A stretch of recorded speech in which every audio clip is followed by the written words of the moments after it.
Hey everybody, this is Perch. Joe, we're wrapping up the year. How are you doing? Yes. I'm doing really well. I got to spend my Christmas with my family and Nice. a wonderful time. How about you? That's good. I spent my Christmas with my family as well. It's nice to just have normal people around you. It's good. Yes. Well, in a few days here, hopefully before the end of the year, maybe right after, we'll do. I think we've got some pitches to talk about with each other. Oh yeah. No, I've thought of some pretty bad pitches that Bad. No, these yeah, pitches are great. it's true. Don't spoil the bit. No. I okay. Well, I just want to ask you this. So I want to ask you this question, and maybe we can Mhm. kind of close the lid on it. I don't know that it would, but I get these mails, I've got about five of them in the last 3 weeks. They're all about the same, Mhm. and I'll read you kind of these very very quickly. One paragraph here. All right, Sure. this one sums up all the other mails. It says, "Dear Perch, and now dear Joe." Um, I'm pissed every time I hear that Jon Kent will never get de-aged because it's too hard to undo him having a boyfriend and all that jazz. Does anyone remember when Bart Allen got aged up after Infinite Crisis and for all about a year he was the Flash? He had a girlfriend and all that, and then Bart got killed because the title wasn't popular. Then in the final Crisis tie-in that Jeff Johns did, Bart was resurrected in his youth along with Connor. The whole year of the character's history just went away. What's keeping some writer in the next few years just saying screw it and get rid of the adult John, followed by bringing back young John? Which brings me to my big question: what in the world was gained by aging up Jon Kent, and why can't it be reversed? So, I don't know how you feel about this, but it Mhm. feels like when I go on live streams, I haven't for a long time, but it feels like Jon Kent aging up is always a question, and it's been a question now for, are we going on like 4 or 5 years? God, it's is it already that long? I feel like it's been like I think it it's was what, definitely a couple. God, is it like three, maybe more like 3 to 4 years? It's felt forever. pre-COVID. It was Yeah. pre-COVID. Oh God. Yeah. Yeah. No. So, but here's some of the problems. First, Bendis will do these things of remember All New X-Men, Hmm. Yeah, and I gotta tell you,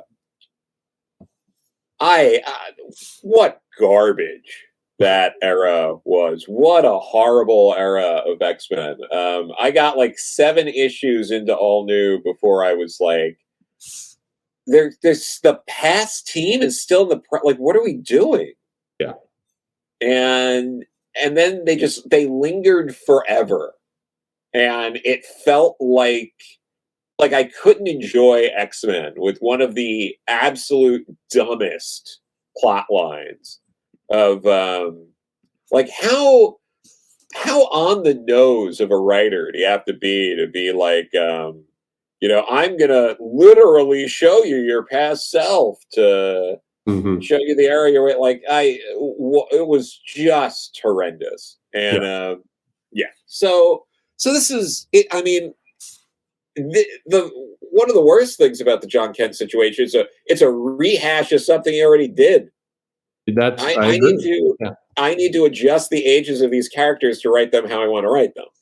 yeah. It's so I think there's multiple questions in there. I think Yeah, you captured the second one, which is what about that move? I mean, it was not a purposeful move. I do. You've made a great point there. I think that people forget it was a rehash of what he did with X-Men, and to yeah, some extent, it even kind of had a little bit of the feel of what he was starting to do with Iron Man. yeah, yeah, I think in general it was, these weren't good original ideas. They weren't good later when they got recycled. And so I mean that was, yeah. And then it was kind of confusing because he didn't do a lot with Jon Kent. He aged him up, but then the comic quickly veered into what he was doing with some new characters, Metropolis, and what he was doing with revealing the secret identity and all that. I mean, it didn't. And then the new Leviathan, which so it was kind of confusing what in the world. The solo title with Jon Kent came later, like much yeah, later. and that Oh, was with Tom Taylor. yeah. So it was a confusing bit. No, I'm not sure what was gained. I mean, was it? I don't think anything was really gained. No, it really only spurred ill will for a while. Tom Taylor managed to do a little bit with this book. Certainly, you know, if the goal was to get earned media through global outlets, mission accomplished. Mhm. If the goal was to actually sell a Superboy comic, you know, here's something that will potentially upset everyone. Great, love those. Is I believe, you know, like a lot of the Superman Son of Kal-El issues got more attention and might have sold better than Super Sons.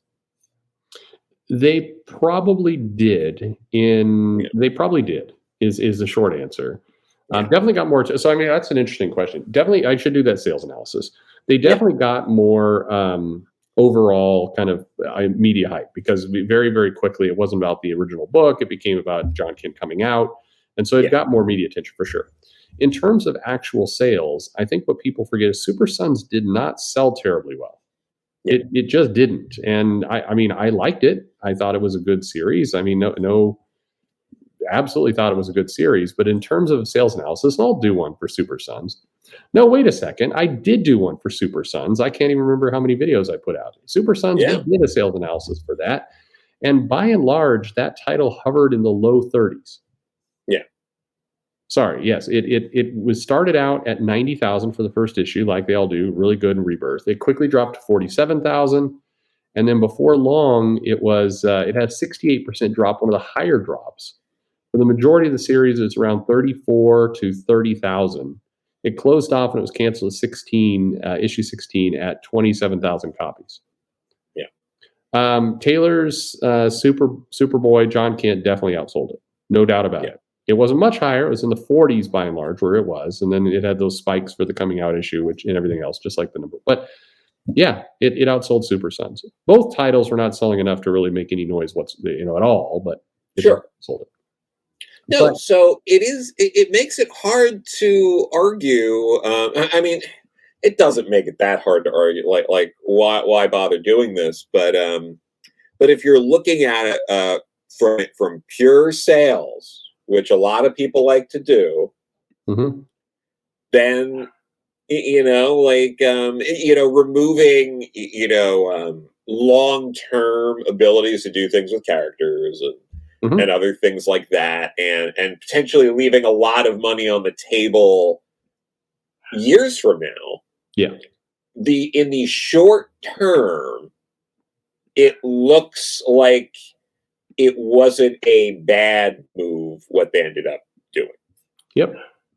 I think that's true. That is going to piss off lots of people, but it's true. Oh yeah, and I think say this as someone who loves Super Sons. So. I did too. Love Super Sons. I agree entirely with the idea that the long term potential was there. I think DC needs more younger characters to compete. I think DC Media, Warner would love to have more. I mean, all those things are true long term. Short term, yeah, if you're looking at it that way, if you're looking at just pure numbers, it did better. But that gets to the other part of the question, which is I think that de-aging is never going to occur ever. Mhm. What do you think?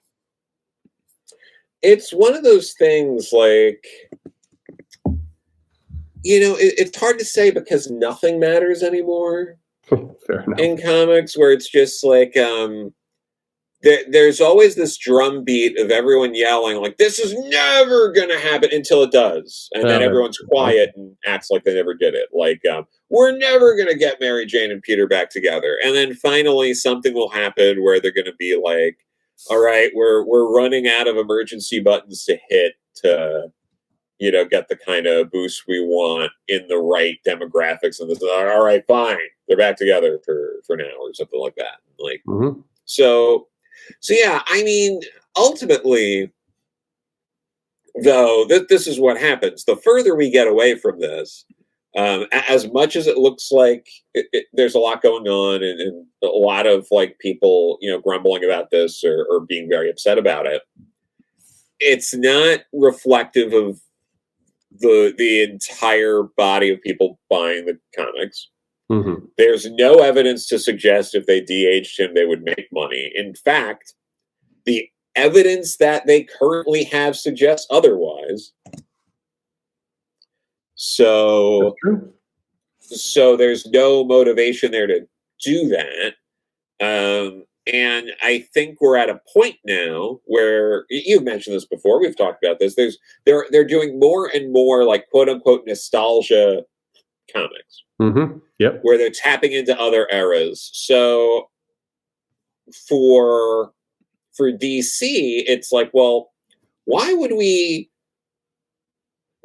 change that right now when we have people who have ideas for what to do with the character now? Like, why roll that back? And I know the first thing people are going to think of, like, well, they're giving the secret identities back, so why don't they Yeah. do that too? And it's like, yeah, I don't know why not, but at some point, it's like you kind of just got to keep moving forward. And if we keep getting stuck in, let's do something that didn't work, let's erase it, let's do something else. Oh, that didn't work, let's erase it and do something else. Like, it's going to add to how static everything feels.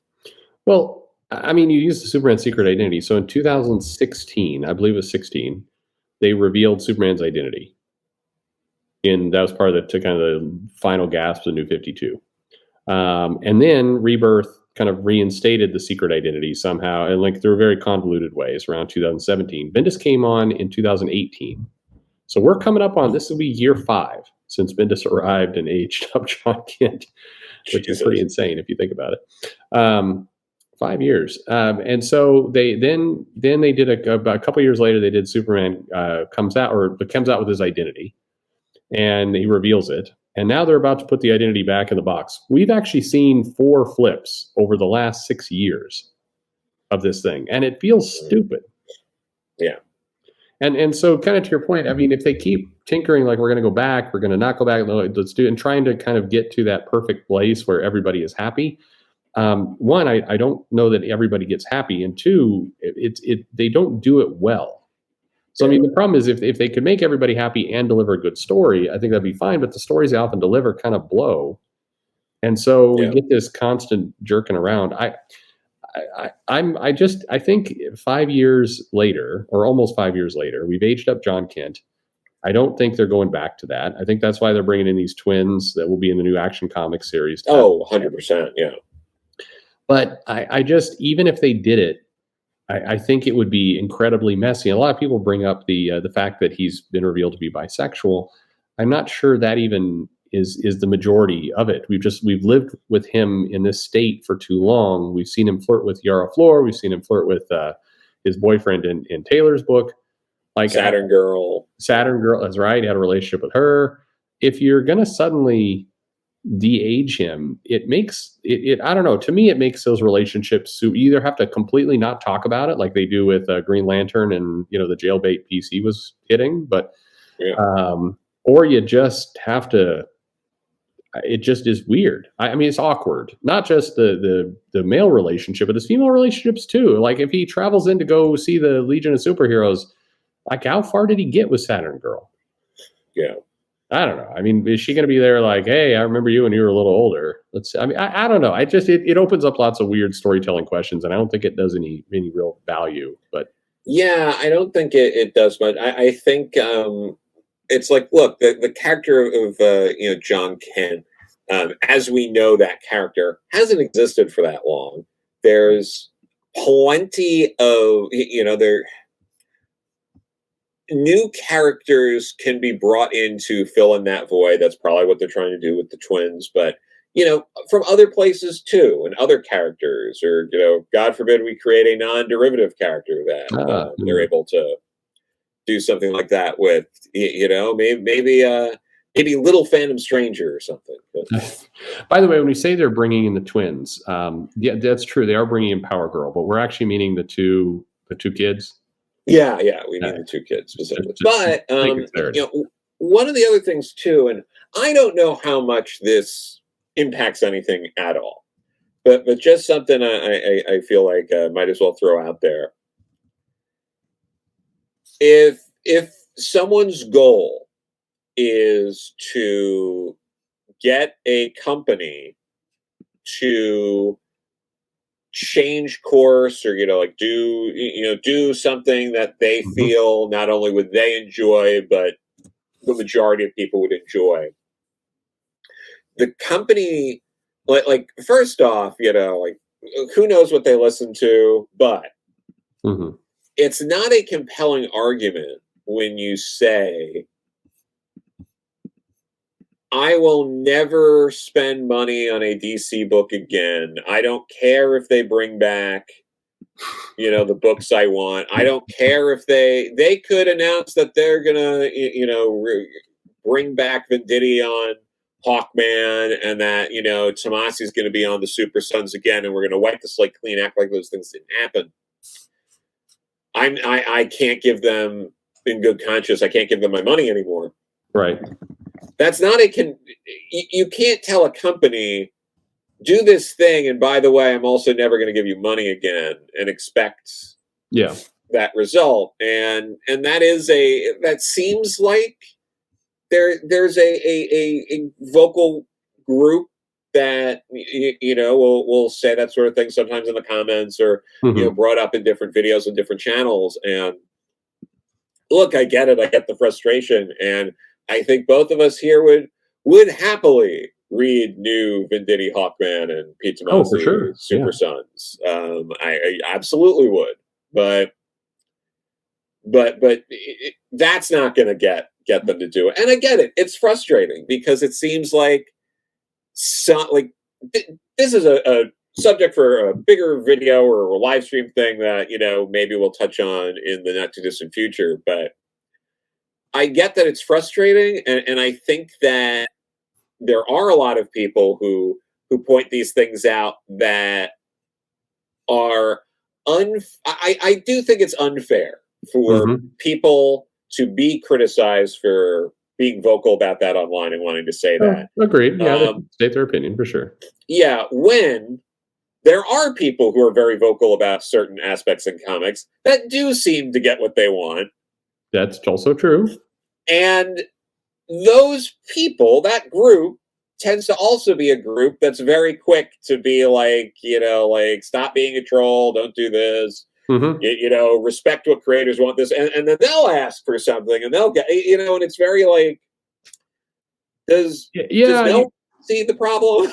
no, you bring up so this is a topic for another video. We'll hit it, but as a tease, it's worth stating that on one hand, you have people who are going like, I'm really pissed off. I'm not going to buy more comics. This is an outrage. I need, they need to de-age him and go back to the way it was. I'm not going to buy comics again. And that group is called a bunch of trolls and garbage people and toxic fans and etc. And yet, that tends to be that same group that tosses stones are very quick to go, I demand you pull this Batgirl cover that got the Joker and Batgirl, on it, because it's offensive to me, and you must remove it, or, angry, like, we're going to create petitions and things, and it gets removed. Yeah. So, I've seen some pretty aggressive, angry people who, Yeah. like you said, they do get what they want. And Yeah. then, but they are very, very quick to say, "Nah, you other groups need to just shut up and be calmer about it." I mean, it's hard not to see some of this stuff as the same. Oh yeah, no, absolutely, and it is difficult, and it is dicey, and that's part of the problem. Is the reality is, you do need to kind of take things on a case by case basis, but no one wants to do that. Sure, So sure. Yeah. Oh well. So how do you feel about Black Panther being Ryan Gosling? finally, Yeah, there you go. That'll teach him a lesson. Anyway, Joe, I hope you have a great little holiday season here. Let's get back together in a day or two and go through those wonderful pitches that are definitely better than what we're reading today. that sounds great.